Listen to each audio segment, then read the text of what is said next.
यो मल्टिफाइबर अरेन्जमेन्ट भन्ने कुरा चाहिँ मैले धेरै यदि तपाईँहरूमध्ये कोहीले यसो किताब बाहिरबाट यसो यसो हेर्नु मात्रै छ भने पनि देन यु रियलाइज कि यो डेथ भन्ने कुरामा यो मल्टिफाइबर अरेन्जमेन्ट भन्ने चाहिँ इम्पोर्टेन्ट कडी हो।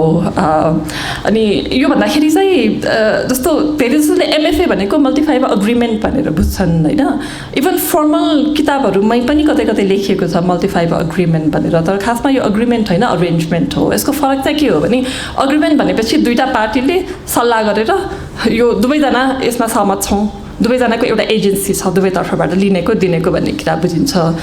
जबकि अरेन्जमेन्ट भनेको एकतर्फी हुन्छ होइन। यो जुन मल्टिफाइबर अरेन्जमेन्ट छ यो एकतर्फी हो। अमेरिकाले चाहिँ यो देशलाई हामीले लाउने कपडाको यति यति हिस्सा उत्पादन गर्न दिन्छौँ हामी भनेर स्वविवेकले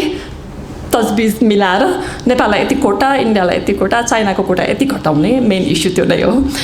त्यसबाट आएको हुनाले यसमा नेपालको कुनै एजेन्सी छैन। नेपालले बार्गेन गरेर हामीलाई यति कोटा दिए हुन्थ्यो नि, अथवा यसको लागि हामी अग्रिमेन्ट गर्छौँ भनेर कहीँ पनि साइन भएको छैन। नेपाल मात्र होइन कुनै पनि देशले साइन गरेको थिएन यो। तर चाहिँ डिस्कोर्समा हामीले अग्रिमेन्ट भन्न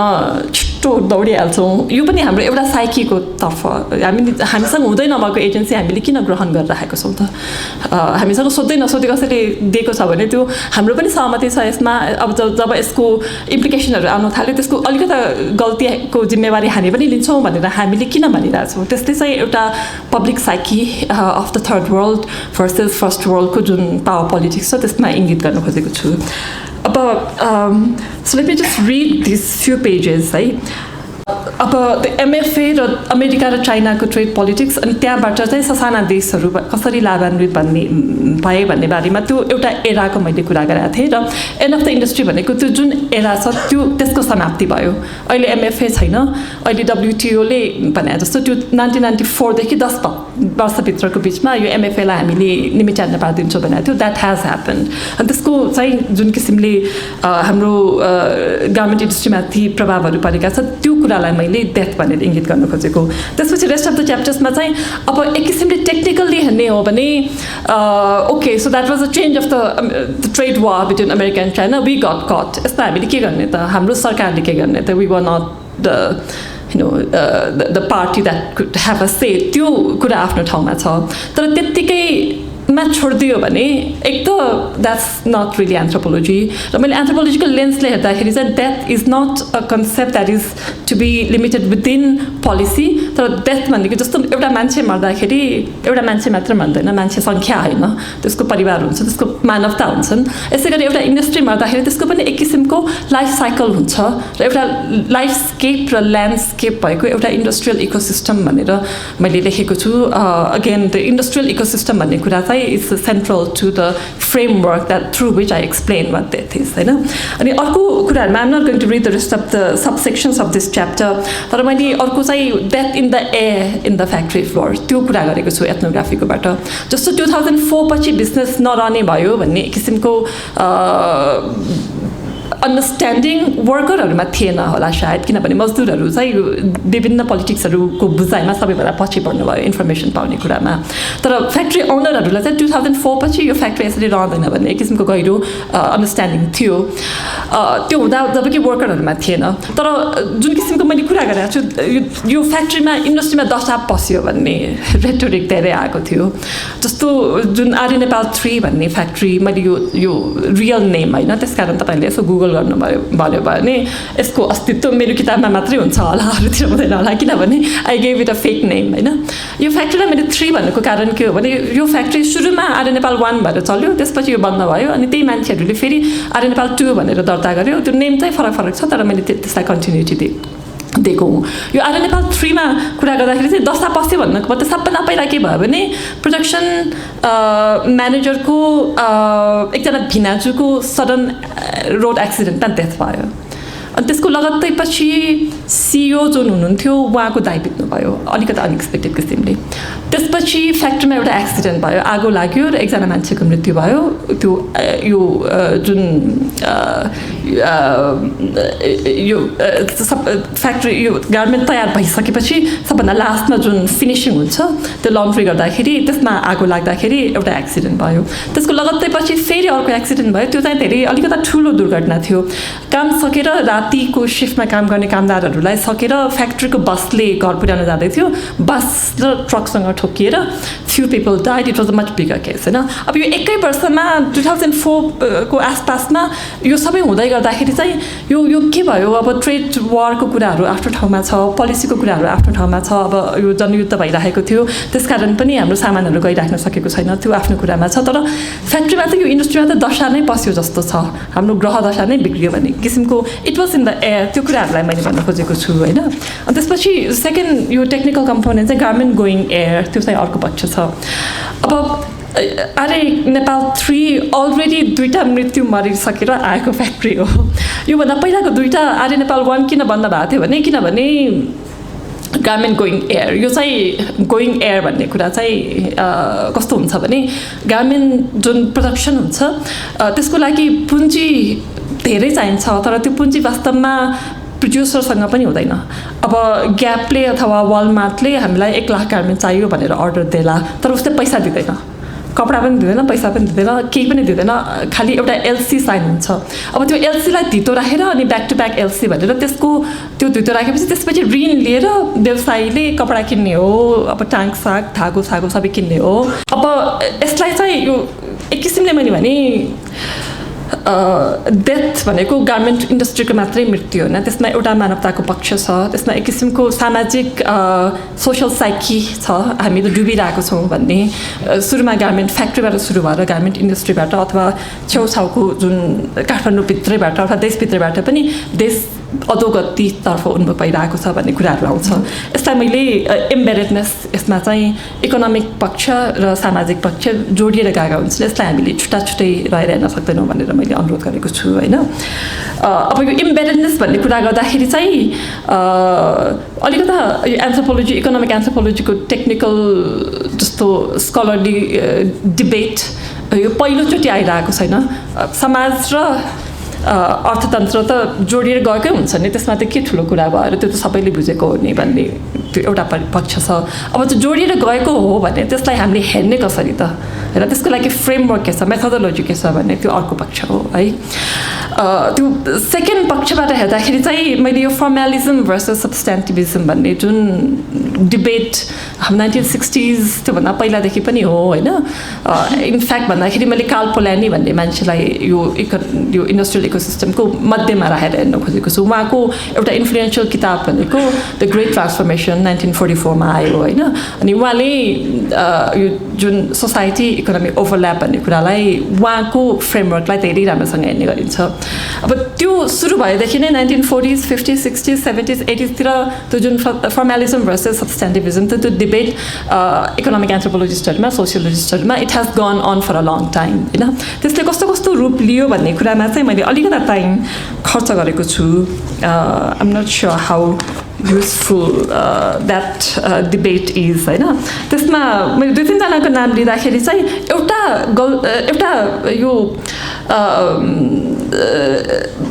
यो रिग्रेटेबल पक्ष चाहिँ के भयो भने जहिले पनि फर्मालिजम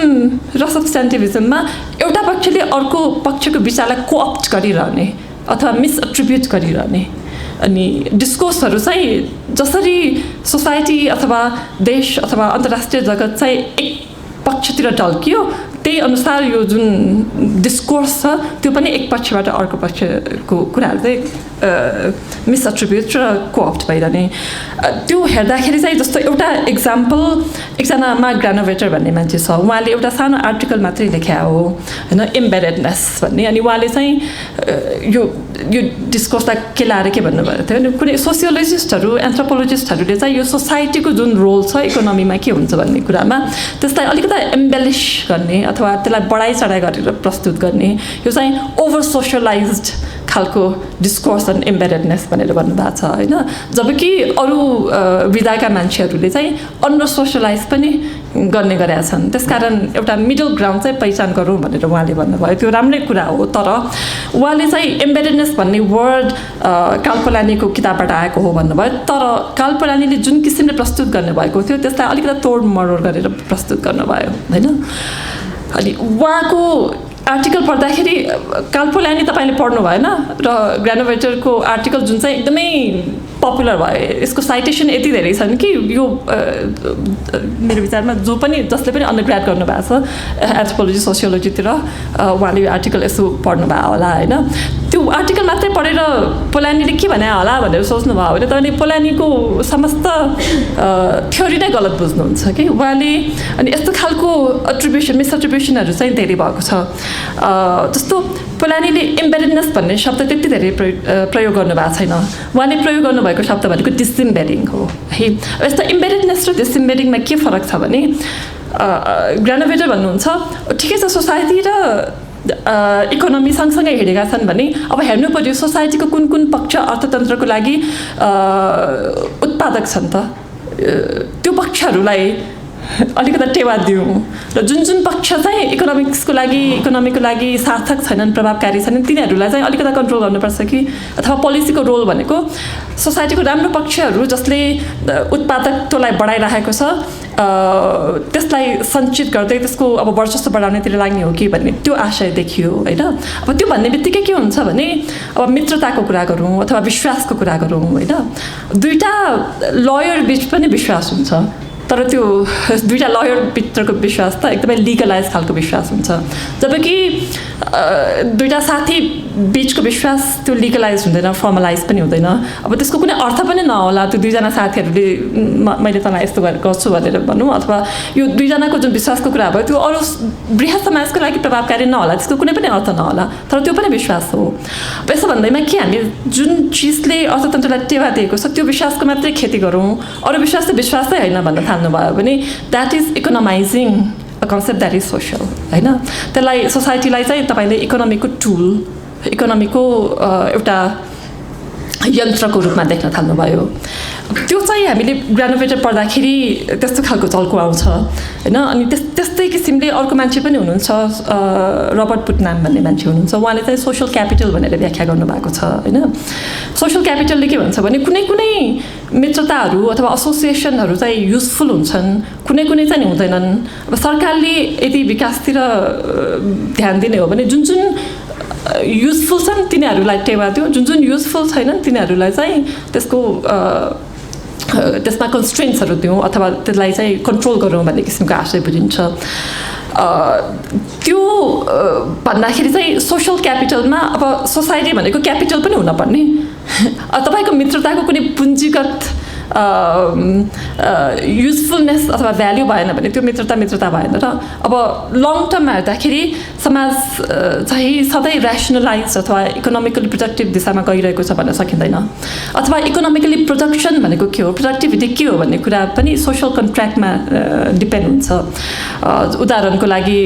धेरै पहिला राणाहरू शिकार खेल्न जान्थे बाघ देखेपछि मारेपछि भ्याल्यु आयो अब यसको छाला पाइयो फोटो खिचियो भन्ने हुन्थ्यो अब अहिले इन्भाइरोमेन्टल अथवा सोसियल जागरण भइसकेपछि बाघ देखेपछि अब मार्न खोज्दैनौँ नि हामी बाघ देखेपछि अब देखियो भनेर त्यो एउटा व्यवसाय अलरेडी नै भयो चितवनमा तपाईँ बाघ मार्न नजाने होइन बाघ हेर्नलाई जाने हो होइन अब बाघ हेर्ने कुरा पनि एउटा अर्थतन्त्र आयो एउटा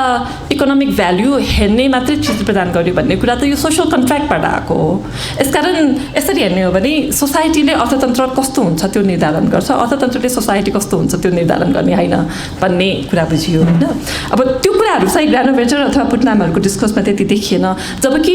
कालपलानीले भन्न खोजेको चाहिँ के थियो भने उहाँले देख्नु भएको भनेको यो भिक्टोरियन इन्डस्ट्रियल रेभोल्युसन जब भयो ब्रिटेनमा त्यसपछि चाहिँ त्यसले समाजलाई एकदमै फन्डामेन्टल किसिमले सामाजिक परिवर्तन ल्याइदिएको छ र उहाँ चाहिँ इकोनोमिक हिस्टोरियनको आँखाबाट हेर्दाखेरि उहाँले के भन्नुभएको थियो भने इन्डस्ट्रियल रेभोल्युसनपछि समाज यति बदलेको छ कि अब त्यसका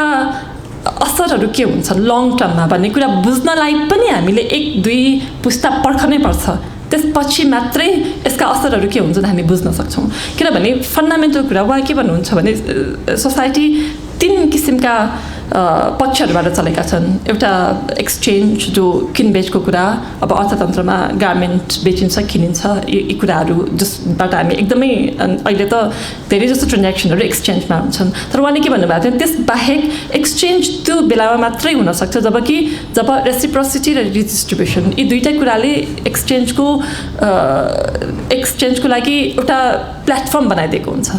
है रेसिप्रोसिटी भनेको मित्रतावत हामी एउटा समाजबाट अर्को समाज अथवा किनशिपको माध्यममा रहेर अथवा यो सामाजिक मूल्य मान्यताको आधारमा यति त हामीले दिनैपर्छ कुनै यो दान यस्ता कुराहरू हुन् अथवा विश्वासकै वातावरणमा पनि रेसिप्रोसिटी भनेको एक्सचेन्ज होइन यो किनबेच गर्ने चिज होइन यो विश्वासका आधारमा गरिने ट्रान्ज्याक्सनहरू हुन् भन्ने कुरा हुन्छ होइन रिडिस्ट्रिब्युसन भनेको चाहिँ एउटा कुनै व्यक्तिले म यो समाजको व्यवस्थापन गर्छु म यसको अब डेमोक्रेटिकल्ली इलेक्टेड गभर्मेन्ट हुँ अथवा डिक्टेटोरियल्ली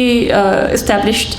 स्टेट हुँ भनेर भन्यो भने पनि जो मान्छेले शासन गर्छु भन्छ उसले त्यहाँका जो शासित छन् अथवा जो अहिले भन्दाखेरि जो सिटिजन छन् उनीहरूलाई दिनुपर्ने एउटा रिडिस्ट्रिब्युटिभ दायित्व छ यो दायित्व र रेसिप्रोसिटी ती दुईटा कुराहरू आफ्नो ठाउँमा भइसकेपछि मात्रै इकोनोमी सुचारू रूपले चल्न पाउँछन् भन्ने उहाँको आशय थियो जबकि यो भिक्टोरियन इन्डस्ट्रियल रेभोल्युसनले चाहिँ यी दुई पक्षहरूलाई धेरै पर धकेल्थ्यो अब शासकले पनि एक्सचेन्ज राम्रो भएपछि उसले आफ्नो डेमोक्रेटिक क्रेडिबिलिटी गुमाउने भन्ने किसिमको यो एक्सचेन्जलाई धेरै सेन्टरमा ल्याइदिएको छ र यसको इम्प्लिकेसन के हुन्छ भनेर हामीले बुझ्न नै 2-3 पुस्ता उहाँले पर्खनुपर्छ भनेर भन्नुभएको थियो अनि त्यो उहाँले चाहिँ यो सस्टेनेबल चाहिँ हुँदैन है यो जुन क्यापिटलिजम आएको छ त्यो अहिलेको तत्कालको लागि त लाभान्वित जस्तो देखिएको छ तर त्यसको इम्प्लिकेसन्सहरू लङ टर्ममा भइसकेपछि त्यसलाई स्वतः कुनै किसिमको करेक्टिभ मेजर्सहरू पोलिसी वाइज आउनै पर्छ भन्ने वातावरण बन्छ भनेर भन्नुभएको थियो उहाँले त्यसलाई चाहिँ डबल मुभमेन्ट भन्ने संज्ञा दिनुभयो यो डबल मुभमेन्ट भनेको चाहिँ यसो झट्ट हेर्दाखेरि यो माल्थस भन्ने मान्छेले पनि अलिअलि कुरा गर्नुभएको थियो जस्तो चाहिँ पपुलेसन बढ्दै गएपछि फुड कम भएपछि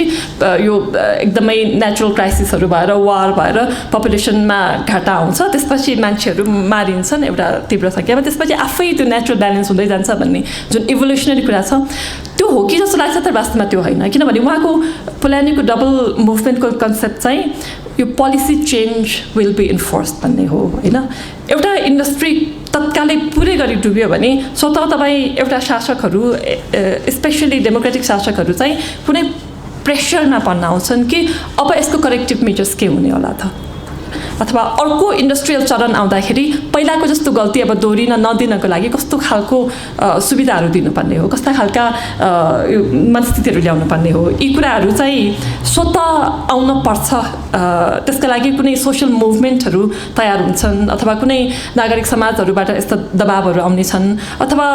यो डेमोक्रेटिक जुन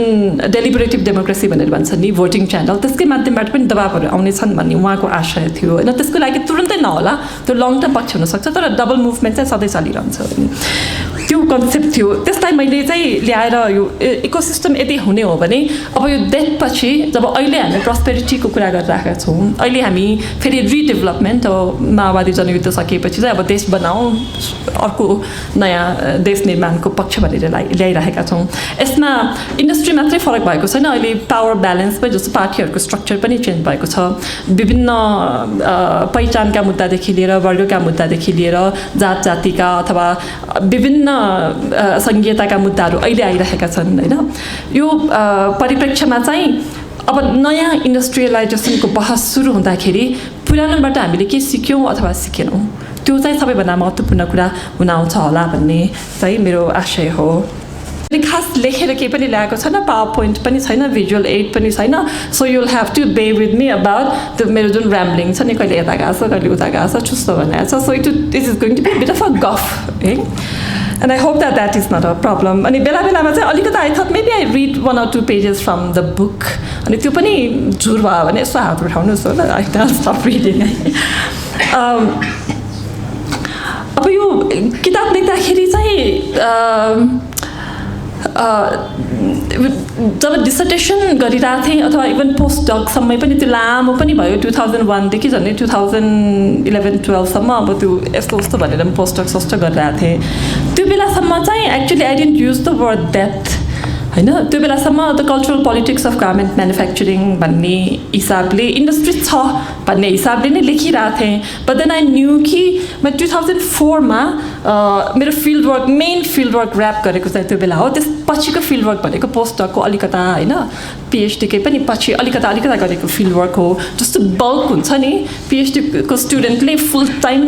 2 वर्ष चाहिँ म फिल्डमै बस्छु फिल्डमै खान्छु फिल्डमै जिउँछु भन्ने किसिमको फिल्ड वर्क चाहिँ 2004मा एन्ड भएको हो त्यो बेलामा आउँदाखेरि चाहिँ आई न्यू कि यो इन्डस्ट्रीमा एकदमै ठुलो उतार चढाव हुँदैछ भन्ने थाहा थियो तर त्यो बेलामा त्यो उतार चढाव अब क्षणिक हुन्छ अथवा लामो हुन्छ दीर्घकालीन असरहरू के हुन्छन् भन्ने कुरा मलाई केही पनि थाहा थिएन त्यसकारण सुरुमा डिसर्टेसन लेख्दाखेरि त्यो उतार चढावको बारेमा मैले धेरै फरक किसिमले एनालाइसिस गरेको छु होइन त्यहाँनिर चाहिँ डेथ भन्ने शब्द युज गर्न मेरो कन्फिडेन्स थिएन I think it's a strong word and it took me a long time to gather that courage to say okay this industry has died यो death it's an end of a story it's a dead end भन्ने किसिमको यो अलिकता strong भाषामा कुरा गर्न मलाई धेरै समय लाग्यो तर किताब लेख्ने बेलासम्ममा चाहिँ then I feel quite comfortable with this idea of it's an end of an era closure of a chapter भन्ने किसिमले अब त्यो भन्दाखेरि त्यो अलिकता अतिशयोक्ति हुन्छ कि भन्ने पनि प्रश्न आउँछ होइन अब नेपालमा गार्मेन्ट इन्डस्ट्री नै नभएको हो त त्यो पनि होइन मैले त्यो भन्न खोजेको पनि होइन अथवा हामीले अब लुगा बनाउनै छोडेको हो त लुगा सिउनै छोडेको हो त लुगा किन्नै छोडेको हो त त्यो त कुनै पनि हालतमा होइन सबैले लुगा लाइरहनु भएको छ क्लियरली होइन अनि अब यो डेथ अफ एन इन्डस्ट्री भनेर चाहिँ कुन हिसाबले अर्थ्याउने भन्दाखेरि मैले एन्ड अफ एन एरा भनेर जुन त्यो एराको ट्रेड पोलिटिक्सको बारेमा अलिकता भन्न खोजेको थिएँ त्यो चाहिँ I thought maybe I read 1-2 पन्ना चाहिँ I try to read what I mean by that किताबमा मैले मास र मास म्यानुफ्याक्चरिङ र निस प्रड्युसर्स भनेर छुट्याएको 2 थरीको गार्मेन्ट भनेर अब त्यो चाहिँ त्यो जुन डाइकोटोमी यता पनि लागू गर्दाखेरि ठिकै हुन्छ जस्तो लाग्छ होइन अब पहिलो गार्मेन्ट चाहिँ कस्तो भने उहाँहरू निसवालाहरू सुरुमा पनि उहाँले अमेरिकामा एक्चुअली पठाउनु भएन गार्मेन्ट युरोपतिर पठाउनु भयो अनि युरोपभित्र पनि यो जुन $3 $4 टी सर्टहरू बनाउने खालको गार्मेन्टहरू उहाँ कहिले पनि हुनु भएन उहाँको गार्मेन्टहरू युरोपमा पनि अलिकता हाई स्ट्यान्डर्डको जस्तो अहिले भन्दाखेरि हामीले किन्नु पर्यो भने जस्तो $30 $40 $50 जतिसम्मको आउने राम्रो जिन्स राम्रो टी सर्ट राम्रो ड्रेसेसहरू राम्रो टप्सहरू ज्याकेट्सहरू बनाउने त्यो सुरुदेखि उहाँले त्यही नै गरिरहनु भएको थियो अहिले पनि त्यही गरिरहनु भएको छ तर युरोपमा अलिक कम जान्छ नेपालभित्र चाहिँ धेरै बिक्छ उत्तिकै जस्तो प्राइस रेन्जमा होइन सके नेपालीले किन्दाखेरि धेरै जसले त यो आयातित भनेरै किन्छन् होला किनभने त्यो क्वालिटी पनि छ अब उहाँहरू के भन्नुहुन्छ भने एकताका सुरुमा चाहिँ जब एमएफए बन्द हुने भयो अब 2000 पछि चाहिँ अमेरिका जाने भिसा गार्मेन्टलाई भिसा नहुने भयो यसकारण विकल्प खोजौँ भन्ने विषयमा उहाँहरू विकल्पको रूपमा त्यो बेला नै हुनुहुन्थ्यो किनभने उहाँले अमेरिका पठाउनु भएन यो एमएफएवाला पोलिटिक्समा उहाँहरू पढ्नु भएन उहाँहरूले युरोप पठाउनु भयो युरोपमा त एमएफए थिएन युरोपमा कम्पिटिटिभ किसिमले हामीले प्रतिस्पर्धा गरेर युरोपको बजार हामीले लिइरहेको छौँ भन्ने कुरा भयो होइन अनि अब यस्तो खालको व्यवसायलाई त्यो बेलामै टेवा दिनुपर्ने हो कि भन्ने कुरा आउँदाखेरि चाहिँ कस्तो भने त्यो हुन त हो सैद्धान्तिक किसिमले हेर्दाखेरि लिनुपर्ने बाटो त्यही हो तर प्र्याक्टिकल्ली चाहिँ चुनौतीहरू कस्तो भने सरकारले यो कुरा सुनेर पनि बुझेन किनभने जुन मेडिएटरहरू हुन्छन् नि यो कुरा सरकारसम्म त्यो मेडिएटरहरू चाहिँ एक किसिमको भ्याक्युम नै रह्यो है अनि त्यो मात्रै होइन कि इभन गार्मेन्ट एसोसिएसनमै भित्र पनि एकताल यो 2003-04 तिरै हो गार्मेन्ट एसोसिएसनले सरकारले त केही पनि टेवा दिएन यो पोस्ट एमएफए कसरी गार्मेन्ट चलाउने भन्ने विषयमा अब एसोसिएसन आफैले चाहिँ एउटा पुरस्कारको प्रस्ताव गरौँ जसले यो नन एमएफए मार्केट अथवा नन एमएफए आइटम एक्सपोर्ट गरिरहनु भएको छ उहाँहरूलाई चाहिँ एउटा पुरस्कार जस्तो सब्सिडी जस्तो दियो भने मानिसहरू त्यतातिर एक्सपेरिमेन्ट गर्नलाई प्रोत्साहित हुन्छन् कि भनेर एसोसिएसन आफैले त्यो पुरस्कारको व्यवस्था गरेको थियो तर त्यो पनि एसोसिएसनलाई पनि दिन मन लागेन किनभने कोहीले मात्रै यो गर्नुभएको थियो त्यो पनि अब त्यो एसोसिएसनको की डिसिजन मेकर्सहरू चाहिँ उहाँ हुनुहुन्थेन यसबाट के कुरा ल्याउँदैन मैले सोसल क्यापिटल भनेर कुरा गरेँ अनि इनपुट नामको इन्टरप्रिटेसन अलिकति गलत छ यसमा भनेर कुरा गरेँ होइन अब उहाँहरू चाहिँ गार्मेन्ट एसोसिएसनमै पनि निर्वाचित हुने अब एसोसिएसनको पोलिटिक्स गर्ने मान्छेहरूमा पर्नु भएन उहाँहरू त्यसपछि इभन एसोसिएसनले पनि उहाँहरूको जुन कन्ट्रिब्युसनको कदर त्यति भएको देखिएन अब सरकारमा त पुरै परै जाउँ होइन सरकारको पोलिटिक्समा त यो मेडिएसन नै थिएन यो चाहिँ एउटा फ्याक्ट्री भयो अब अर्को चाहिँ त्यही गार्मेन्ट फ्याक्ट्रीमै काम गर्ने जुन एकजना व्यक्ति हुनुहुन्छ उहाँ चाहिँ यो सरकारी पोलिटिक्समा पनि धेरै इन्भल्भ हुनुहुन्थ्यो गार्मेन्टभित्रकै पोलिटिक्समा पनि धेरै इन्भल्भ हुनुहुन्थ्यो युनियनको पोलिटिक्समा पनि इन्भल्भ हुनुहुन्थ्यो भनेपछि यो सत्ता कसरी चल्छ सत्ता समीकरण कसरी बदलन्छ अथवा सत्ता समीकरणमा कसरी आफूलाई इन्सर्ट गर्न सकिन्छ भन्ने कुराहरू चाहिँ बुझेको मान्छे है अब उहाँको एउटा लामो इतिहास छ एकदमै अप्टिमिस्टिक पनि छ यसले होप दिने खालको पनि छ उहाँ के भने एउटा सानो गाउँबाट एउटा सानो मजदुरको रूपमा आएको मान्छेले अनि त्यसपछि नेपालकै यो राम्रो गार्मेन्ट फ्याक्ट्रीमा काम गर्नुभयो त्यसपछि यो बायर जुन छ युरोपियन बायर उहाँले मन पराएर उहाँलाई दुबई ल्याएर मेरो दुबईको फ्याक्ट्रीमा काम गर्नु भनेर भन्नुभयो उहाँले दुबईको फ्याक्ट्रीमा काम गर्नुभयो त्यसपछि त्यहाँबाट साइप्रसको फ्याक्ट्रीमा काम गर्नुभयो त्यसपछि चाइनाको फ्याक्ट्रीमा काम गर्नुभयो उहाँ नर्थ कोरियासम्म पनि गएर उहाँले नेपालीहरू पनि थुप्रै मजदुरहरू लगेर नेपाली फ्याक्ट्री नै विभिन्न देशहरूमा चलाउनु भयो यति समयसम्म अनि अन्तमा यो एमएफए सकिएपछि नेपालमा मात्रै यो क्षति भएको होइन अरू जुन जुन देशहरूमा उहाँले काम गर्नुभयो त्यो सबै देशमा क्षति भएको छ होइन त्यसपछि चाहिँ उहाँ यो देश पनि कुनै भएन अब म आफ्नै देशमा फर्किन्छु भनेर अब आएर अब फेरि स्टार्टिङ फ्रम द स्क्रच भनेर सानो फ्याक्ट्री काठमाडौँमै बनाउनु भएको छ र अब काठमाडौँमै बेच्नुहुन्छ अनि उहाँसँग कुरा गर्दा उहाँ के गर्नुहुन्छ भने अब मेरो जिन्दगी त सकिहाल्यो म छोराले पनि गार्मेन्ट सिकोस् भनेर यो फ्याक्ट्री सानोतिनो बनाउँदैछु है भनेर भन्नुहुन्छ होइन अनि भन्नुहुन्छ अब नेपालमा अझै पनि होप छ मेरो छोराले काम सिक्ने बेलासम्ममा फेरि अर्को राउन्डको गार्मेन्ट इन्डस्ट्री स्टार्ट भयो भने एटलिस्ट छोराले सिक्छ नि भन्नुहुन्छ अब उहाँको डिस्कोर्स र पहिलोको मान्छेको डिस्कोर्स हेर्दाखेरि यो एक्सेस टु स्टेट अब अहिले जुन पहिला मैले भने त युनियन्स किल द इन्डस्ट्री भन्ने रेटोरिक थियो होइन अब युनियनमा जो मान्छेहरू हुनुहुन्थ्यो अहिले उहाँहरू सत्तामा हुनुहुन्छ पहिला जसले यो पुरानो व्यवस्था पुरानो सत्तालाई खत्तम गरेर नयाँ सत्ता ल्याउनुपर्छ भन्ने कुरा गर्नुहुन्थ्यो अहिले उहाँहरू त्यो सत्तामा हुनुहुन्छ होइन अब चाहिँ यो जस्तो मैले यो युनियनको जुन विभिन्न अन्तरालमा युनियनको पनि कार्यक्षेत्र बदलिँदै जान्छ भन्ने कुरामा साउथ अफ्रिका र नेपालको अध्ययन गरेर अर्को एउटा कतै लेखेको छु त्यसको बारेमा त म धेरै जान्न चाहन्न तर जो मान्छे पहिला विरोधमा उत्रिनु भएको थियो उहाँहरू चाहिँ अब शासनमा पुग्नु भइसकेपछि अब यो इन्डस्ट्रियलाइजेसनको डिस्कोर्स कतातिर पुग्ने हो त होइन अब यो भइसकेपछि एक्सेस टु स्टेट चाहिँ अब सबैजना मान्छेहरूको एक्सेस चाहिँ सत्तामा हुने भयो कि नहुने भयो त अहिले कुरा गर्दाखेरि जुन मैले पहिलाको गार्मेन्ट भने उहाँहरूको त अहिले पनि सत्तामा छैन उहाँ जस्तै मान्छेहरू अरू पनि छिटपुट गार्मेन्ट चलाइरहनु भएको छ उहाँहरूलाई सत्तासँग आश पनि छैन भरोसा पनि छैन भनेर भनौँ नि उहाँहरू सत्ताको छेउमा जानै चाहनुहुन्न अब सत्ताले यी विभिन्न सब सेक्टरहरूको अथवा विभिन्न क्षेत्रहरूको आवाजलाई कसरी सुन्ने त्यो जुन संयन्त्र बनाउनु पर्ने कुरा हो त्यो संयन्त्र कसरी बनिरहेको छ त होइन मैले बाहिरबाट हेर्दाखेरि त्यो संयन्त्र पहिला 2001-2003मा जुन प्रब्लमेटिक संयन्त्र थियो नि त्यो बेला सबै क्षेत्रको विविधतालाई यसले समेट्न सकेको छैन अहिले पनि वास्तवमा त्यो कमजोरीबाट अब उत्रौँ त्यसबाट चाहिँ निस्केर यसको समाधान खोजौँ भन्ने कुरा अहिले पनि आएको छैन कि जस्तो मलाई लाग्छ यति भनेर म आफ्नो गफ चाहिँ टुङ्ग्याउँ त्यसपछि क्वेसन आन्सरमा चाहिँ यहाँहरूबाट सुन्न पनि धेरै रमाइलो हुन्छ अघि चाहिँ यो समाज चल्दाखेरि तिनवटा कुराले गाइड गरिरहेको हुन्छ भन्नुभएको थियो त्यो चाहिँ तिनवटा सुरुमा चाहिँ एक्सचेन्जको आइडियाको बारेमा भन्नुभयो दुईवटा अग्ला भनेर पर्खिरहेको थिएँ मैले छुट्याइदिएँ छोटो मात्रै भने होइन यसमा अलिकति बढाएर भन्दाखेरि चाहिँ एउटा दुईवटा कुरा आउँछ अब एउटा इक्जाम्पल दिएर भन्ने हो भने जस्तो एउटा राम्रो किताब छ यो सम्बन्धमा पोल्यानी पनि पढ्न सक्नुहुन्छ तर पोल्यानी पढ्नु भएन भने अर्को त डेभिड ग्रेबर भन्ने मान्छे हुनुहुन्छ उहाँले death first 5000 years of the history of death के यस्तै भन्ने किताब लेख्नु भएको छ अनि उहाँले के भन्नुहुन्छ भने इकोनोमिस्टहरूले एक किसिमको न्यारेटिभ तयार गरिदिएको छ जो कि इकोनोमिक्स पढ्ने स्टुडेन्टहरू मात्रै होइन कि इकोनोमिक्स नपढ्ने स्टुडेन्टहरूलाई पनि कन्ठै भइसक्यो होला त्यो के भने पैसा जुन मुद्रा यसको सुरुवात कसरी भयो त भन्दाखेरि पहिला चाहिँ बार्टर सिस्टम हुन्थ्यो होइन अब बार्टर सिस्टम गाह्रो भयो किनभने अब एकजनाले गाई बेच्नुपर्ने अर्कोले भैँसी बेच्नुपर्ने हो भने अब गाई बेच्ने मान्छेले भैँसी बेच्ने मान्छे खोज्दै हिँड्नु पऱ्यो त्यो नभएसम्म अब गाई नै बेच्न सकिएन त्यसको सट्टामा एउटा मुद्रा भन्ने चिज भइसकेपछि पहिला मुद्रा लिइराखौँ अनि त्यसपछि भैँसी बेच्ने मान्छे भेटिएपछि किन होला भन्ने एक किसिमको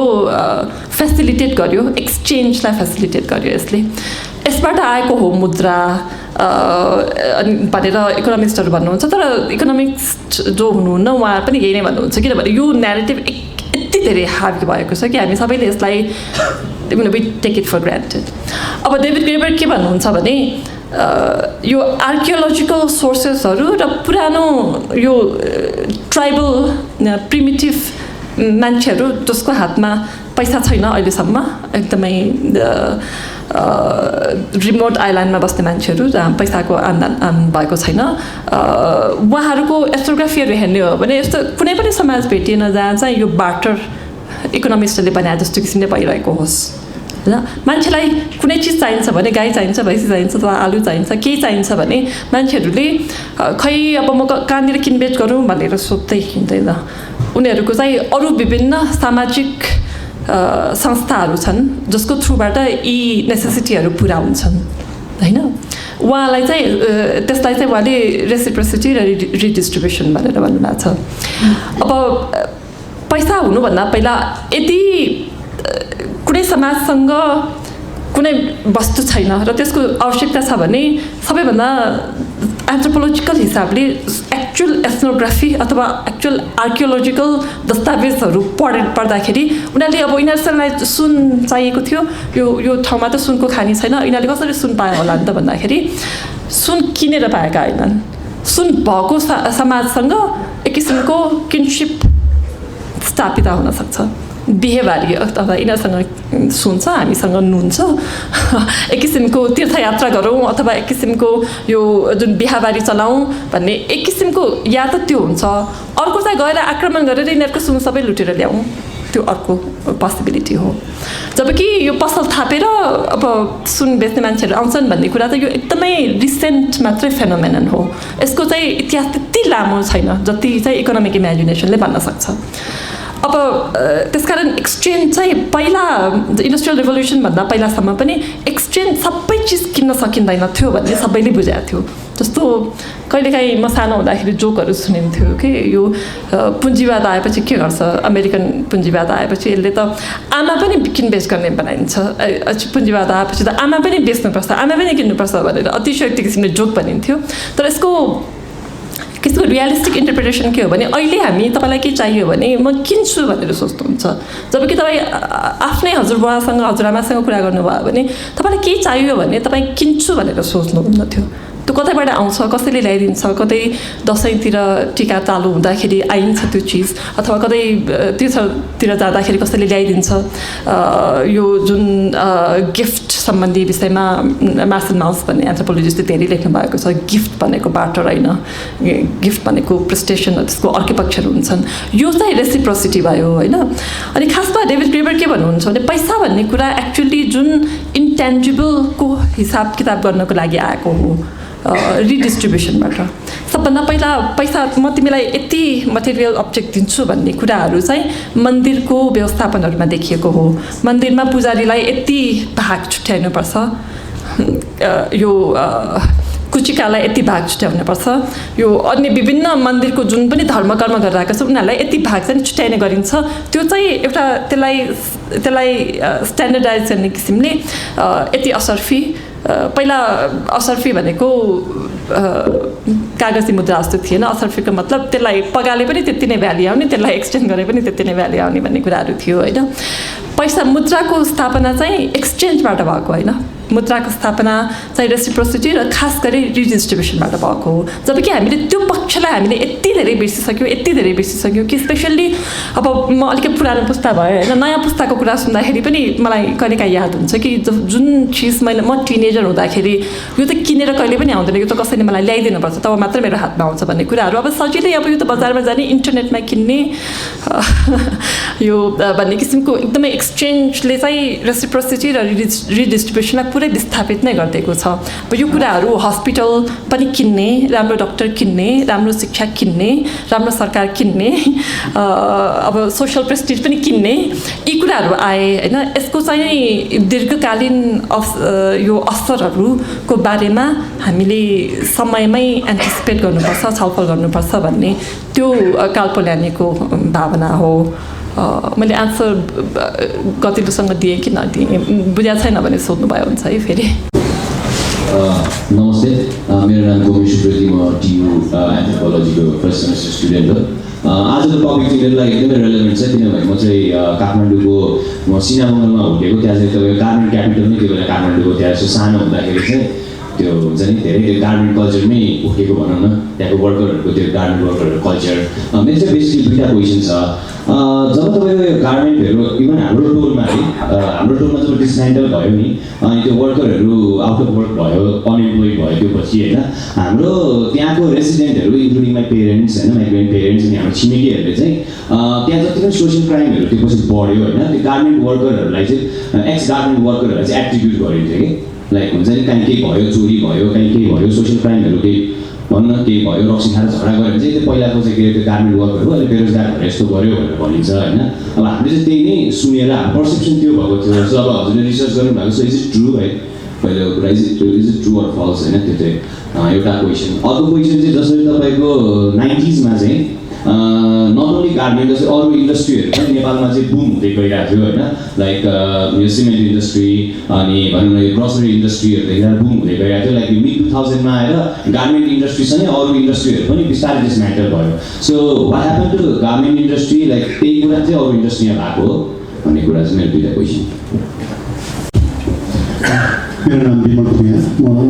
डेभलपमेन्ट स्टडिजको विद्यार्थी दुईवटा मेरो जिज्ञासा र अब्जर्भेसन एउटा चाहिँ यहाँले खास गरी एमएफएको कुरा गर्दाखेरि त्यो अनइक्वल पावर रिलेसनहरू युएस र नेपालको बडो राम्रो राख्नु भएको थियो त्यो बाहेक यो रिजनल पोलिटिकल इकोनोमिक जियो पोलिटिक्सले पनि असर पारेको थियो कि खास गरेर गार्मेन्टमा यो मिड 90sतिरको मिडियामा एकदम आउने कुरा के थियो भने यो गार्मेन्ट इन्डस्ट्री नेपालमा जुन स्केलमा थियो वास्तवमा क्यापिटल इन्भेस्ट पनि होइन जस्तो इन्डियाबाट इन्भेस्टरहरू आएर यहाँ गर्ने वर्करहरू पनि त्यहाँबाट आउने टेलर मास्टर पनि त्यहाँबाट आउने नेपालको कोटा चाहिँ त्यसरी इन्डियनाइज भएको थियो त्यो इकोनोमीमा त्यसले गर्दाखेरि गार्मेन्ट इन्डस्ट्री जुन स्केल जुन म्याग्निच्युडमा थियो इट वाज नट रुटेड हाम्रो इकोनोमीमा रुटेड नै थिएन त्यो भन्ने एउटा त्यति बेला मिडियाको धेरै आएको छ यस्तो खालको न्युजहरू यसमा के अब्जर्भेसन छ कि अर्को यहाँले डेथ भन्नुभयो हुनाले त्यो फ्युनरल भयो कि भएन होला यो चाहिँ अलिकति एन्थ्रोपोलोजिकल अबाउट अल्सो रिइन्कार्नेसन सम्भव छ कि छैन होला धेरै इन्ट्रेस्टिङ क्वेसनहरू आएको छ होइन यो तर इन्टरकनेक्टेड पनि छ क्वेसनहरू यसकारण अनि फेरि मैले किताबमा भन्न खोजेको कुराहरू चाहिँ यसमा धेरै आएको छ त्यसकारण मलाई आन्सर दिन रमाइलो पनि हुन्छ होला जुन पर्सेप्सनको कुरा गर्नुभएको छ नि यो किताब lot of this book is about perception होइन यो गार्मेन्ट यस्तो थियो कि उस्तो थियो कि कहिलेकाहीँ कस्तो हुन्छ भने गार्मेन्ट आफ्नै घरको छिडीमा गार्मेन्ट उद्योग सञ्चालन भइरहेको हुन्छ तर आफू रिसर्चर अथवा कामदार अथवा कारखाना मालिक नभएसम्म त्यहाँ गएर के भइरहेछ भन्ने सोध्ने बुझ्ने अवसर त्यति जुट्दैन त्यो चाहिँ मैले देखेको कुरा हो अब रिसर्चका कुरामा पनि मैले अघि पनि पढेर पनि भने होइन गार्मेन्ट एसोसिएसन आफैले पनि एकजना रिसर्चर फुल टाइम ट्रेड स्पेसलिस्ट हायर गर्नुभएको थियो किनभने अब यो WTOको यस्तो यस्तो कुरा भइरहेछ इन्डस्ट्रीले आफैले पनि अध्ययन गर्नु पर्यो भनेर अनि उहाँ एकजना त फुल टाइम रिसर्चर नै हुनुभयो त्यसको साथसाथै ADBको प्रोजेक्ट थियो UNDPको प्रोजेक्ट थियो ILOको प्रोजेक्ट थियो वर्ल्ड ब्याङ्कको प्रोजेक्ट थियो गार्मेन्ट सम्बन्धी रिसर्चको प्रोजेक्ट नभएको डोनरै थिएन त्यो बेलामा भनेपछि धेरै रिसर्चरहरू थिए होइन अब त्यो सबै पढ्दाखेरि इन्ट्रेस्टिङ कुरा चाहिँ के आउने भने उहाँहरू चाहिँ रिसर्चर नै भए तापनि अब कामदार भएपछि त जानै पर्यो नभए गल हुन्छ त पत्ता वेज पाउँदैन मालिक भए पनि जानै पर्यो किनभने तपाईँको आम्दानी त्यसमा निहित छ रिसर्चर पनि जानै पर्ने जस्तो अवस्था हुनुपर्ने हो तर मेरो इन्ट्रेस्टिङ मलाई के लाग्यो भने नेपालमा चाहिँ रिसर्चरहरू जो हुनुहुन्थ्यो गार्मेन्ट फ्याक्ट्रीभित्र जाने रिसर्चरहरू चाहिँ मैले धेरै कम नै भेटेँ रिसर्च गर्न परेपछि एसोसिएसनलाई भनेर अथवा अरू कुनै लोकल एजेन्टहरूलाई भनेर 2-4वटा गार्मेन्ट फ्याक्ट्रीको मान्छेहरूलाई हाम्रो अफिसमा ल्याइदिनु न त भनेर अनि त्यसपछि डेटा लिने काम हुन्थ्यो अनि त्यसपछि उहाँले भनेको भरमा रिपोर्ट लेख्ने काम हुन्थ्यो होइन त्यसकारण यो अब गार्मेन्ट इन्डस्ट्रीको लागि मात्रै होइन एक किसिमको यो ओभरअल रिसर्च मेथोडोलोजी छ त्यसमै मेरो कमेन्ट हो होइन त्यो भइसकेपछि यस्तो थियो रे है भन्ने कुरा चाहिँ यो narrative it can be very very destructive जस्तो मैले यो elite ideas about garment industry in Nepal भनेर एउटा सेक्सनै लेखेको छु किताबमा होइन सबभन्दा पहिला त यो गार्मेन्ट यो विमलजीले भन्नुभएको कुरा पनि यसैमा आउँछ तपाईँले भन्नुभएको कुरा पनि त्यसैमा आउँछ यो गार्मेन्टवालाहरू त एक त यो पहिचानको कुरा पनि हो इम्प्लिसिट किसिमले गार्मेन्टवालाहरू सबै माइग्रेन्ट काठमाडौँमै भएको भए खाएको परिवारबाट गार्मेन्टमा काम गर्न गएको छैन बाहिरबाट आएको मान्छेहरू अब माइग्रेन्टको क्रेडिबिलिटीको सङ्कट भनेको त्यो युनिभर्सल कुरा हो जो मान्छेलाई तपाईँले चिन्नुहुन्न जसको घर यहाँनिर छैन जसको बाबुबाजेलाई तपाईँले चिन्नुहुन्छ त्यो चाहिँ सधैँ शङ्काको दृष्टिकोणले हेरिन्छ त्यसबाट पनि अझ मधेसी मुलका मान्छे भएपछि यिनीहरू त के हो होइन अनि त्यसपछि यो उसमा पनि कुरा हुन्थ्यो कि जस्तो एउटा गार्मेन्टमा जहाँनिर यो आर्य नेपाल होइन मैले अर्कोवाला फ्याक्ट्रीलाई रङ्गोली भनेर लेखाएको छु त्यो पनि मैले दिएको नाम हो त्यस कारण तपाईँले रङ्गोली कहाँनिर छ भनेर गुगल गर्नु अरे भेटाउनुहुन्न होइन त्यो यी सबै फ्याक्ट्रीहरू बन्द भइसकेका छन् होइन त्यो फ्याक्ट्रीमा के थियो भने अरू फ्याक्ट्रीमा त लामो असेम्ब्ली लाइन सिस्टम हुन्थ्यो होइन सबैजना मिलेरै काम गर्नुपर्ने हुन्थ्यो त्यो फ्याक्ट्रीमा चाहिँ निश प्रड्युसर हो उनीहरूको छुट्टा कोठामा घरलाई फ्याक्ट्री बनाएको थियो अनि छुट्टा कोठामा हुन्थ्यो अनि कस्तो भने यो पर्सेप्सनको कुरा गर्दाखेरि त्यहाँनिर लाहानबाट आउने एउटा कामदारहरूको ग्रुप थियो अनि काठमाडौँकै पहाडी कामदारहरूको अर्को ग्रुप थियो अनि नेवारहरूको एउटा ग्रुप थियो होइन नेवार कामदारहरू चाहिँ ग्राउन्ड फ्लोरमा बस्न नमान्ने हामी चाहिँ सूचीकार हौँ हामी यो मजदुर होइनौँ हामी त पहिलादेखिको सूचीकार भनेर उहाँहरू थर्ड तल्लामा बस्नुहुन्थ्यो होइन फेसन डिजाइनरहरू त हामी डिजाइनर नै भइहाल्नु भयो होइन त्यो त कुरै छाडौँ सूचीकारहरू चाहिँ वास्तवमा सिलाउने नै काम गर्नुहुन्थ्यो तर उहाँहरू सूचीकार उहाँहरू माइग्रेन्ट होइन उहाँहरू तल छिडीमा नबस्ने छिडीमा एकतिर यो पहाडी कामदारहरूको कुरा थियो धेरै दलित दमाईहरू हुनुहुन्थ्यो होइन उहाँहरू एउटा कोठामा बस्नुहुन्थ्यो लाहानको मधेसीहरू अर्को कोठामा हुनुहुन्थ्यो अनि उहाँहरूको 2टा कोठामा पनि धेरै आवत जावत कम थियो कि ढोका लाएर बस्नुपर्ने उहाँहरूलाई अनि किन भनेर सोद्धाखेरि यो हाम्रो परिवार दाईहरू के हुनुहुन्थ्यो हामी अब BBC सुन्दै सुन्दै काम गर्छौँ अब उहाँहरू त्यहाँ हिन्दी फिल्म सुनेरको गाना सुनेर काम गर्नुहुन्छ त्यस कारण डिस्टर्ब हुन्छ हामीलाई भन्नुहुन्थ्यो होइन अनि पछि चाहिँ के भयो भने फेरि अब त्यो मधेसबाट आउनेहरू त उहाँहरूको त्यो खेतीको साइकलमा आउनुहुन्छ उहाँहरूका महिलाहरू लिएर आउनुहुन्न केटाकेटा मात्रै आउनुहुन्छ यिनीहरू केटी नभएकाहरू यिनीहरू अब हामी परिवार सबै सँगै बसेर हाम्रा छोरीहरू छन् हाम्रा बहिनीहरू छन् अब यस्तो मान्छेहरू उनीहरू कहाँ जानुहुन्छ र बिगारिदिन्छन् यिनीहरूले भन्ने कुरा भन्थ्यो होइन त्यो सञ्चयको दृष्टि चाहिँ it never end any the othering यो त एन्थ्रोपोलोजीको मेन पार्ट नै हो अब त्यो क्राइमको कुरा गर्दाखेरि हुनसक्छ माइग्रेन्टहरू अलिकता उहाँहरूको स्थिति यही घर भएका जस्तोहरूको स्थिति हुँदैन कहिलेकाहीँ उहाँहरू आर्थिक रूपले पनि अत्यन्त मुस्किल परिस्थितिमा पर्नु होला अथवा उहाँहरू अब 2 हप्तामा जाने त हो नि हामीलाई कसले चिनाएको छ र भन्ने त्यो त युनिभर्सल कुरा नै हो होइन त्यसकारण यो यो सन्चै जस्तो पनि हुनसक्छ तर सबैजना यसलाई जेनरलाइज गर्दाखेरि चाहिँ अलिकति अप्ठ्यारो हुन्छ होला होइन अब यो भ्याल्यु एडेडको कुरा गर्नुभएको छ नि त्यो पनि एउटा न्यारेटिभ फर्मेसन नै हो यो मैले जुन secretary of industry and commerce जस्तो मान्छे जो उहाँ मेन पोलिसी मेकर अथवा पोलिसी कन्ट्रोलर यो क्षेत्रको त उहाँ हो नि होइन उहाँ आधिकारिक व्यक्तित्व त उहाँ हो अब उहाँले पनि त्यही एउटा लामो डिस्कसनको मैले एथनोग्राफी नै लेखाएको छु होइन यो तपाईँले गर्नुभएको सबै गलत छ यो यिनीहरूको त भ्याल्यु नै छैन यिनीहरू सबै चिजहरू चाइनाबाट आउँछ इन्डियाबाट आउँछ लेबर पनि इन्डियाबाट आउँछ यो सजिलो छ भन्नलाई सुरुमा आएको त्यसरी पनि हो इतिहास केलाउँदाखेरि जब 1974 मा अमेरिकाले धेरै कोटा नेपाललाई दियो इन्डियाको कोटा पनि अलिकति कम गरिदियो चाइनालाई पनि कोटा हालेर चाइनाबाट नलिने भएपछि चाहिँ इन्डियाको मान्छेहरू ओके नेपालमा गयो भने त अलिक सजिलो हुँदो रहेछ भनेर आएका नआएको पनि होइन आएको हो अब 1974 2004 इट्स अ लङ फेज अब त्यो बेलामा 1974 मा जो भएको थियो त्यसपछि नेपालीहरू के पनि नगरेर बसिरहेको भनेर भन्नु चाहिँ यो अलिकति अतिशयोक्ति हुन्छ अनि त्यसको एउटा मैले एउटा अर्को लेख कतै लेखाएको छु यो सिएनएसकै जर्नलमा छापेको छ होला नेपालाइजेसन अफ एन इन्डियन इन्डस्ट्री भनेर सुरुको जमातमा चाहिँ ओनर अनि कामदारहरू पनि इन्डियाको फ्याक्ट्रीमा काम गरेका नेपालीहरू पनि हुन् अथवा बोर्डर क्षेत्रको मान्छेहरू पनि हुन् उहाँहरूले आएर कारखाना चलाउनु भयो भने इन द कमिङ इयर्स बिस्तारै बिस्तारै नेपाली भन्ने को त्यो फेरि एउटा अत्यन्त पिचिलो प्रश्न हो यो उसमा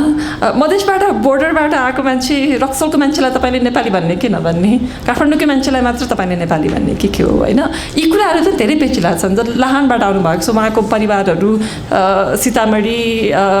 बेतियासम्म फैलिएका छन् भने उहाँहरूलाई तपाईँले नेपाली भन्ने कि नभन्ने यो कुराहरू पनि धेरै त्यो मधेसीको मुद्दा चाहिँ यो गार्मेन्ट इन्डस्ट्रीको बारेमा धेरै जोडिएर आएको छ होइन तर मधेसीको मुद्दाको बावजुद पनि पहाडकै मान्छेहरू पनि यति धेरै भइसकेका थिए 2004 सम्ममा कि यो मधेसी इन्डस्ट्री मात्रै हो भन्न पनि बिल्कुल गाह्रो भइसकेको थियो तर त्यति हुँदै पनि यो डिस्कोर्स चाहिँ सधैँ नेपालमा भ्याल्यु एडेड भएन भन्ने नै हो मैले अमेरिकामा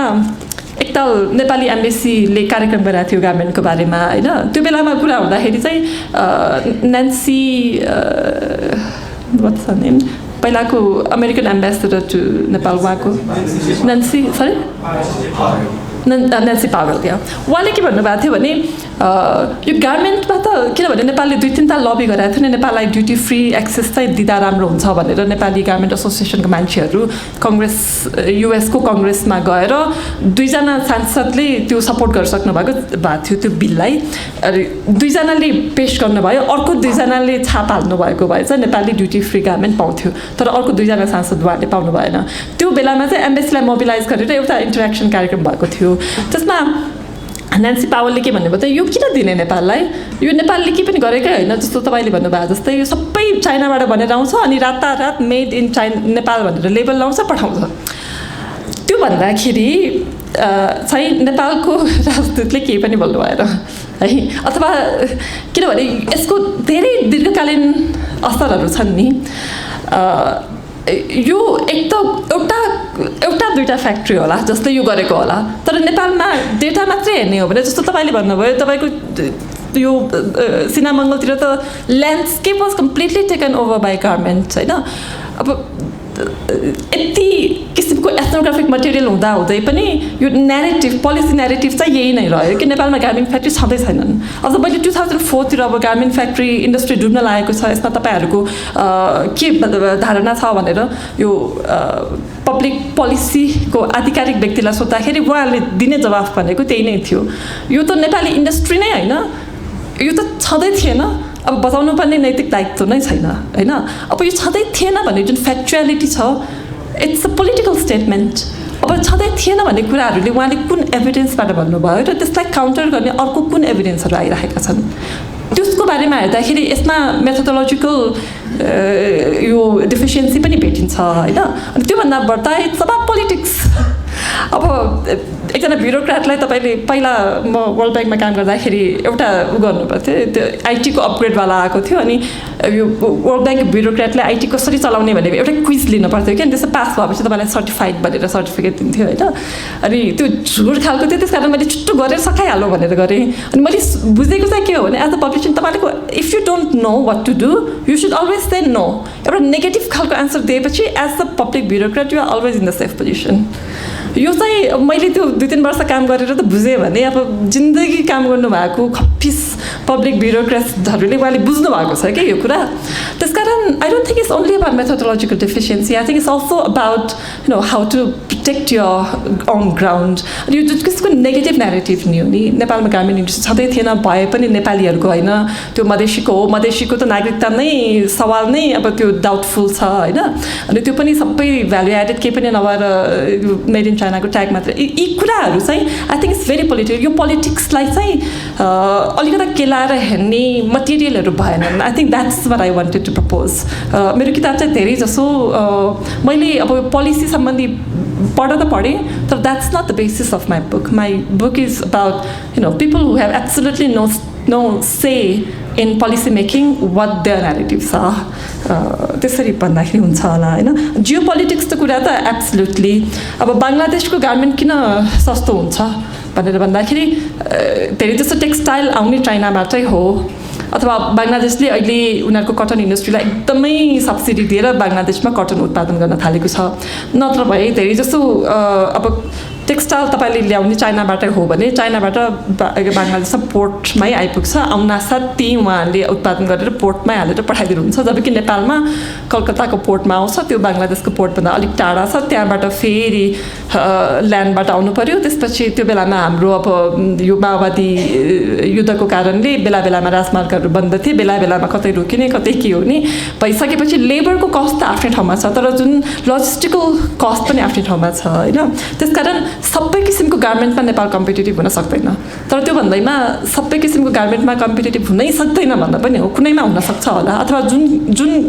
गार्मेन्ट आइटमहरूमा चाइना बङ्गलादेश इन्ट्रेस्टेड छैन त्यहाँनिर नेपालले निश बनाउन सक्थ्यो कुनै फ्याक्ट्रीहरूले यी पनि गरिरहेका थिए त्यसकारण जियो पोलिटिक्स एक तहसम्म ठिक हो तर जियो पोलिटिक्स चाहिँ हुँदा ठिक छैन भनेर खुट्टा छोड्नु पनि किनभने त्यो जियो पोलिटिक्सको बावजुद कम्पिट गरिरहेका गार्मेन्टहरू पनि थिए अब फ्युनरलको कुरा गर्दाखेरि चाहिँ के भन्नु खै अब फ्युनरल मेरो विचारमा त्यो नै एउटा भ्याक्युम जस्तो लाग्छ जुन डेथ भन्ने कुरालाई फर्मल्ली एक्नोलेज हुनको लागि सबभन्दा पहिला लाइफ एक्नोलेज हुन पर्ने होइन यहाँनिर मेरो प्रब्लम चाहिँ लाइफ नै एक्नोलेज भएको थिएन यो गार्मेन्ट इन्डस्ट्री नै थिएन भनेपछि यो मरे पनि यसलाई तिलाञ्जली दिनै नपर्ने भयो नि त्यसकारण यो डिस्कोर्स अझै एकदमै प्रब्लमेटिक किसिमले एक किसिमको भ्याक्युम अहिले पनि छ जहाँ प्रश्नहरू अनुत्तरित छन् एक तहसम्म जस्तो तपाईँहरू भन्नुहुन्छ मेरो छेउछाउमा कति गार्मेन्ट फ्याक्ट्री हामीले देखाएको थियौँ मान्छेहरू त्यो फ्याक्ट्री बन्द भएपछि कता गए के गए त्यो हामीलाई थाहा छैन जस्तो यो बुक लन्चको बेलामा पुरञ्जन आचार्यजीले भन्नुभएको थियो अब म एक तहमा प्राइम मिनिस्टरको एडभाइजर हुँ अर्को तहमा मेरो घरको छेउछाउमा यति धेरै गार्मेन्ट फ्याक्ट्रीहरू थियो के भयो भन्ने क्युरियोसिटी लागिरह्यो तर पोलिसी वाइज त्यो कुरा गर्ने ठाउँ नै पाएन मैले भनेर भन्नुहुन्छ होइन त्यो ठाउँ नपाउनु I think that is a huge problem अब यो भइहाल्यो सकिहाल्यो छोडिहाल्यो भनेर भन्यो भने if we don't know our history we will never know our future होइन जस्तो तपाईँले उठाउनु भयो गलैँचामा यो गार्मेन्ट मात्रै यसरी डुबेको भए जुन मेरो बहस छ इट्स प्रब्लली बी रिडन्डेन्ट तर गार्मेन्ट मात्रै होइन त्योभन्दा पहिला जुन किसिमले गलैँचा आयो र गयो त्यो पनि यो क्रिएटिभ डिस्ट्रक्सन भन्ने किसिमले लिन्छ नि यो सुम्पेटरले भन्न खोज्नु भएको त्यो अर्कै हो मलाई मेरो विचारमा तर यो सुम्पेटरले त क्रिएटिभ डिस्ट्रक्सन हुनैपर्छ एउटा इन्डस्ट्री बिग्रेर अर्को आउनैपर्छ भनेर जुन हल्का किसिमले लिइरहेको छ I think that's problematic in the long run हाम्रो पोलिसी डिस्कोर्सको कुरामा हेर्ने हो भने चाहिँ मलाई त्यस्तो लाग्छ अब यो धनजीले सोध्नुभएको क्वेसन त भेरी इन्ट्रेस्टिङ है यो इम्पोर्टको कुरा मैले जुन अहिले गार्मेन्ट चलाइरहनु भएको फ्याक्ट्रीहरूको कुरा गरेको थिएँ नि अहिलेको गार्मेन्ट फ्याक्ट्रीहरू उहाँहरू उनै व्यक्तिहरू हुन् जसले अमेरिकामा एक्सपोर्ट गर्नुभयो है उहाँहरूलाई थाहा छ एक्ज्याक्टली अमेरिकाको अलिक महँगोसम्मको धेरै महँगो त होइन अलिक महँगोसँगको लेभलको गार्मेन्ट कसरी बनाउनुपर्छ भनेको यहीँको मान्छेहरूले बनाएका हुन् उहाँहरूलाई टेक्सटाइल कहाँबाट इम्पोर्ट गर्ने टाका कसरी हान्ने साइज कसरी बनाउने त्यो उहाँलाई थाहा छ त्यो उहाँले गरिसक्नुभयो होइन अब अहिले उहाँहरू के गर्नुहुन्छ भने अहिले नेपालको लागि बनाइरहनु भएको छ अनि लेबल मेड इन नेपाल राख्नुहुन्न कि उहाँहरू लेबलमा अहिले केही पनि नबुझेको चाइनिजको के राख्ने रहेछ अनि के राखेको यो भनेर भनेको यस्तै राख्नुपर्छ यता भनेर भन्नुहुन्छ होइन मेड इन नेपाल भनेपछि मान्छेले नेपालीले किन्दैनन् अब यो चाइनिजको कुनै ट्याग राखिदियो भने नेपालीले किन्छन् उहाँहरूले अमेरिकामा पठाउने होइन अब नेपालमा बेच्न लागेको है अब यसलाई हामीले कस्तो खालको मार्केट बनाइराखेका छौँ मार्केट आफै बन्ने चिज होइन मार्केट समाजले बनाइदिएपछि बन्ने चिज हो अब नेपालीहरूलाई मेड इन चाइनाको जिन्स लाउन मन लागेको छ भने त्यसको लागि अब मेड इन चाइनाको जिन्स पनि बनाइन्छ नेपालमै होइन अब कुनै त नेपाली युवाहरूलाई मेड इन नेपालको जिन्स राम्रो लाग्न थाल्यो भने सायद त्यो पनि भन्छ होला